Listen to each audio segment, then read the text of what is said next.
UnitedHealthcare CEO murder suspect is expected back in a Manhattan courtroom this morning. The 27-year-old has been summoned to court on his state charges.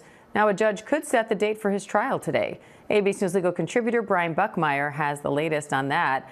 Hi, Brian. You say the posture of this and the federal case could give some clues as to what's going to happen today. What do you mean by that?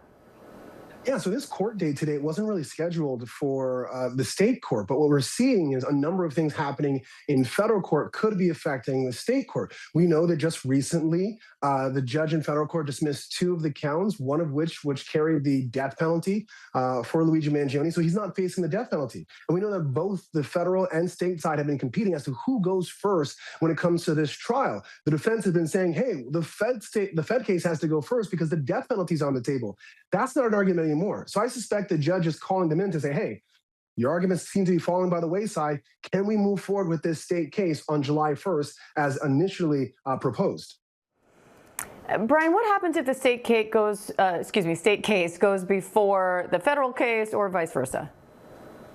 In terms of the defense, not much, because both sides have been able to whittle down this case. And what I mean by both sides is the defense was able to knock out the terrorism charge in the state case. They're able to knock out the death penalty charges in the federal case. I think both judges on either side are going to say, hey, this is your quote unquote typical murder case. You can move forward. I don't think there's any major difference if the state goes first or the feds go first at this point, because the punishment is very much the same and the facts are almost identical.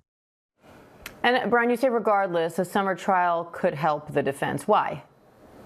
Yeah, so when you're a defense attorney and even a prosecutor, you're always thinking about what your jury is going to look like. But as I look at social media, as I look at this kind of feverish following that Luigi Mangione has, every time there's a hearing, you have Aaron Katersky talking about the 2 rows of followers traveling from as far as I think like Italy in some senses. I think to myself, who do I want in this jury? Well, if it's during the summer, you might get those college students, those people in their early 20s who seem to be on social media and following Luigi Mangione. Now, sure, are they potentially going to get whittled down during the jury selection process? To some extent, but you might get 1 or 2 of those people who are going to help the defense, as opposed to having this in the fall or the winter when school's in session and the type of jury pool you're going to get is much older and might not be as advantageous, at least from the social media push that we see for the defense.